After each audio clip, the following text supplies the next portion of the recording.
Senator, you outlasted Mike Bloomberg in this campaign. Oh, yeah. Was he still in that race? He was still in that race, but nobody could tell after you destroyed him on the debate stage that way.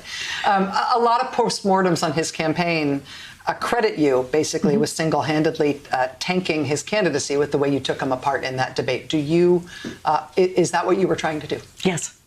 Do you take credit? Sure. But the point is, he's not going to be the Democratic nominee, and he shouldn't be the Democratic nominee. In my view, he was absolutely the riskiest candidate for Democrats on that stage. And let me tell you part of the reason why. All of those things in his history mean that he could never launch any of those attacks against Donald Trump. Think about the things we are going to need to talk about.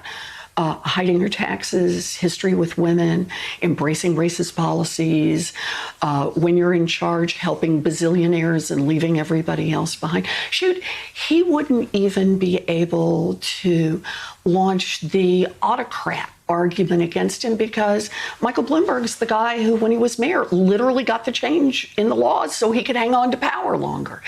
So from my perspective, the idea that a billionaire would just spend enough money to buy his way onto the stage and then not be able to be an effective candidate against Donald Trump, that was not good for democracy, the billionaire buying his way on, and not good for Democrats, a guy who I think would have had the worst chance against Donald Trump.